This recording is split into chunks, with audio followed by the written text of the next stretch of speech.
Hello, ഇന്ന് ഞാൻ വന്നിരിക്കുന്നത് പുഷ്പ 2 എന്ന ചിത്രത്തിൻ്റെ പ്രീമിയർ ഷോയുടെ ഫസ്റ്റ് ഹാഫ് റെസ്പോൺസുമായിട്ടാണ്. വീഡിയോയിലേക്ക് മുൻപ് വീഡിയോ ലൈക്ക് ചെയ്യുക, ചാനൽ സബ്സ്ക്രൈബ് ചെയ്യുക. നവംബർ മാസം ധാരാളം ചിത്രങ്ങൾ OTT റിലീസ് ചെയ്തിട്ടുണ്ട്. ഈ വരുന്ന ഡിസംബർ മാസം ഇനി അങ്ങോട്ട് OTT റിലീസ് ചെയ്യുന്ന ചിത്രങ്ങളുടെ വീഡിയോ നമ്മുടെ ചാനൽ ഭാഗം പരിശോധിച്ചാൽ നിങ്ങൾക്ക് കാണാൻ വേണ്ടി സാധിക്കുന്നതായിരിക്കും. അല്ലു അർജുൻ, രേഷ്മിക, ഫഹദ് എന്നൊക്കെ പ്രധാന കഥാപാത്രങ്ങളായ ചിത്രമായിരുന്നു പുഷ്പ 2. എല്ലാ സിനിമാ പ്രേമികളും ഒരേപോലെയായിരുന്നു പുഷ്പ 2 എന്ന ചിത്രത്തിൻ്റെ റിലീസിനായി കാത്തിരുന്നത്.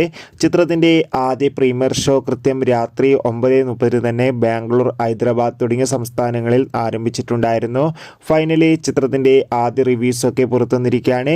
ചിത്രത്തിൻ്റെ ആദ്യ പകുതി കഴിയുമ്പോൾ തന്നെ അതിഗംഭീരമായ പോസിറ്റീവ് റെസ്പോൺസാണ് വന്നുകൊണ്ടിരിക്കുന്നത്. ചിത്രം ഒരു ഗംഭീര ആക്ഷൻ വിഷ്വൽ ട്രീറ്റ് ആണെന്നും ചിത്രത്തിൽ അല്ലു അർജുൻ്റെ നല്ല മികച്ച അഭിനയവും മികച്ച ആക്ഷൻ രംഗങ്ങളും കാണാൻ വേണ്ടി സാധിക്കുന്നുണ്ടെന്ന് റിപ്പോർട്ടുകൾ സൂചിപ്പിക്കുകയാണ്. കാത്തിരിക്കാം കൂടുതൽ അപ്ഡേഷൻ അറിയാൻ വേണ്ടി.